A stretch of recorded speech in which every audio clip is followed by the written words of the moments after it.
The wind rolled across the wide-open plains like a wounded thing, carrying dust, distance, and secrets only the land understood. And on that bleak, half-lit evening, rancher Cole Maddox rode toward the abandoned service road where he'd been told trouble waited, though he didn't expect the kind that would bend his heart in ways he didn't know were still possible. The sky was a dull copper pressing low on the horizon, and as his horse's hooves thudded quietly through the silence, he caught sight of a small figure no taller than his saddle standing beside an older woman who was slumped against a rust-stripped pickup truck, her breath shallow, her eyes frantic but trying to stay brave for the little girl. Clutching her trembling hand, Cole dismounted with the instinct of a man who had lived most of his life fixing things no one asked him to fix, and when he approached, the little girl stepped forward as if she had been rehearsing courage all her life. "Sir," she whispered, her voice too soft for the weight it carried, "can you take her instead of me?"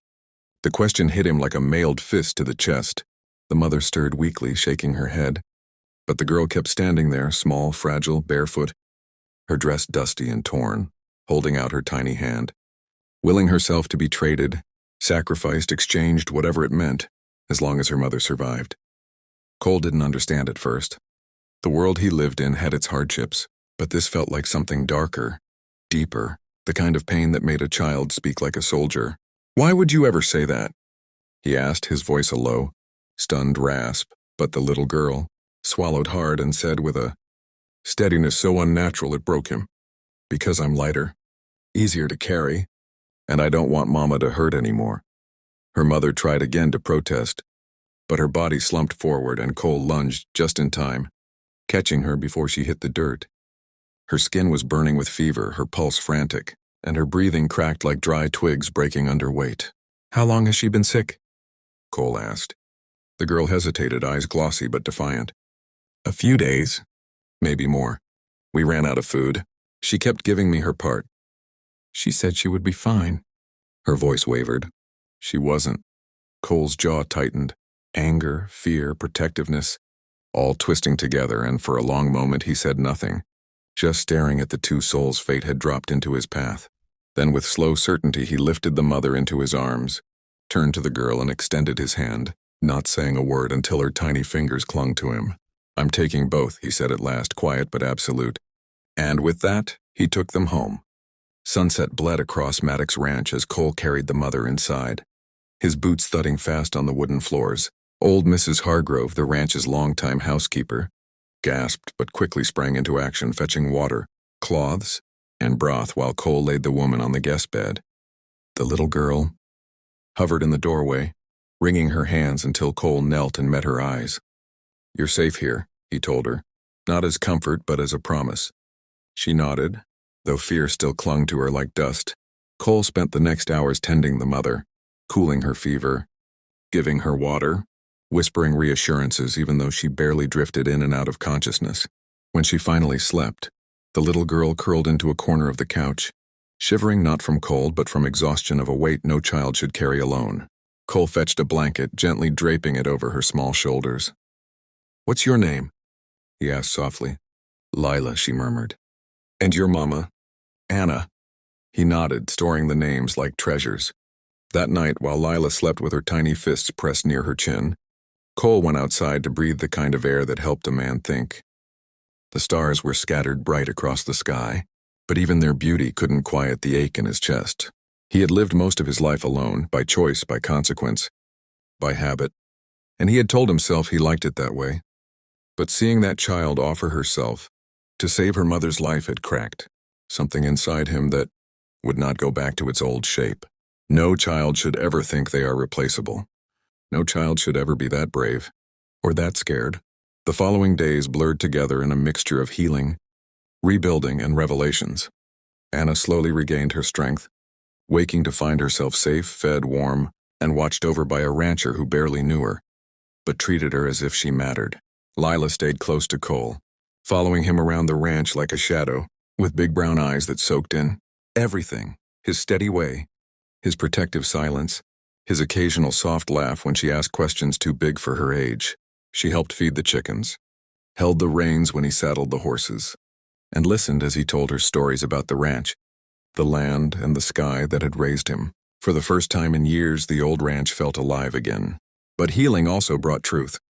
One morning, while Lila napped and the house was quiet, Anna finally confessed the story she had been too weak to tell. An abusive husband who controlled everything, who burned through their money, who hurt her, threatened her, and made Lila terrified to sleep at night. A final escape in the middle of the night, days of travel with no food, hiding wherever they could, praying no one found them. Her voice trembled as she spoke, but there was steel beneath the fear. "I couldn't stay," she whispered. "And I couldn't let Lila grow up, thinking that kind of life was normal." Cole listened without interrupting, his jaw locked, fury simmering beneath every breath. When she finally said she feared her husband would come looking, Cole's expression darkened to something hard and unyielding. "Let him come," he said, quiet but lethal.